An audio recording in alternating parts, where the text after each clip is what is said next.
ఈరోజు స్టూడెంట్ కౌన్సిలింగ్లో ఒక స్టూడెంట్ చాలా ఇంట్రెస్టింగ్ క్వశ్చన్ అడిగాడు. సార్, నేను మా ఫ్రెండ్స్ సీఏ ఫౌండేషన్ వేరే ఇన్స్టిట్యూట్లో జాయిన్ అయ్యారు సార్. నేను మాస్టర్ మేస్లో సీఏ ఫౌండేషన్ కంప్లీట్ చేసి సీఏ ఇంటర్కి వచ్చాను. మా ఫ్రెండ్స్ కూడా సీఏ ఫౌండేషన్ కంప్లీట్ చేసి సీఏ ఇంటర్కి వచ్చారు. మనకి సీఏ ఫౌండేషన్ రెగ్యులర్ బ్యాచ్ అంటే ఫస్ట్ టైం మీదే వాళ్ళకి అప్రాక్సిమేట్లీ 1000 అవర్స్ చెప్పారు సార్. మా ఫ్రెండ్స్ చదివినటువంటి ఇన్స్టిట్యూషన్లో 600-700 అవర్స్ కంటే ఎక్కువ చెప్పలేదు సార్.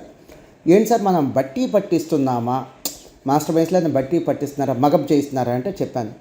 అరే బాబు, మగప్ చేయించడానికి ఇన్ని అవర్స్ అక్కర్లేదురా బాబు. తక్కువ చెప్పి రిపీటెడ్గా ఎగ్జామ్స్ పెట్టడమే, బట్టి గ్రైండర్లు పెట్టి రుబ్బినట్టే. ఎక్కువ అవర్స్ ఎందుకు చెప్తున్నావు అంటే మీకు కాన్సెప్చువల్ కోచింగ్ ఇవ్వటం కోసం. కాన్సెప్ట్స్ నేర్పిస్తే ఏ క్వశ్చన్స్ అయినా ఆన్సర్ చేస్తారు. ప్రాబ్లమ్స్ నేర్పిస్తే ఆ ప్రాబ్లమ్స్ ఆన్సర్ చేస్తారు. కాన్సెప్ట్స్ నేర్పిస్తే ఏ క్వశ్చన్స్ అయినా ఆన్సర్ చేస్తారు.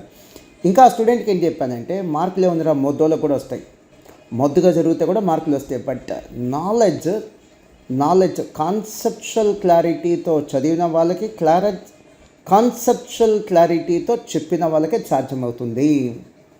సో మార్కులు అందరికీ వస్తాయి. మొద్దుగా చదివినా బండగా చదివినా కూడా మార్కులు వస్తాయి. దానివల్ల పెద్ద ఉపయోగం లేదు. మహా అయితే సర్టిఫికేట్ వచ్చిద్దాము. కానీ నాలెడ్జ్ ఎవరికి వచ్చింది? కాన్సెప్చువల్గా చెప్పాలి. మీరు కాన్సెప్చువల్గా నేర్చుకోవాలి. వాళ్ళకి మాత్రమే నాలెడ్జ్ కూడా వస్తుంది, అపార్ట్ ఫ్రమ్ మార్క్స్.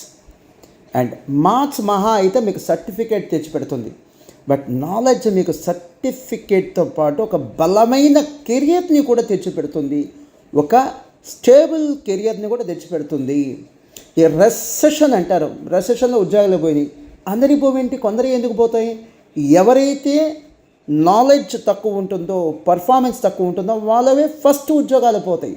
ఎవరికైతే నాలెడ్జ్ ఎక్కువ ఉంటుందో, పర్ఫార్మెన్స్ ఎక్కువ ఉంటుందో వాళ్ళకి ఉద్యోగాలు పోవటం జరగకపోవచ్చు. ఒకవేళ ఉద్యోగం నుంచి తీసేసిన లాస్ట్ బ్యాచ్లో వాళ్ళకి ఉద్యోగం తీసేస్తారు, నాట్ ఎట్ ఫస్ట్.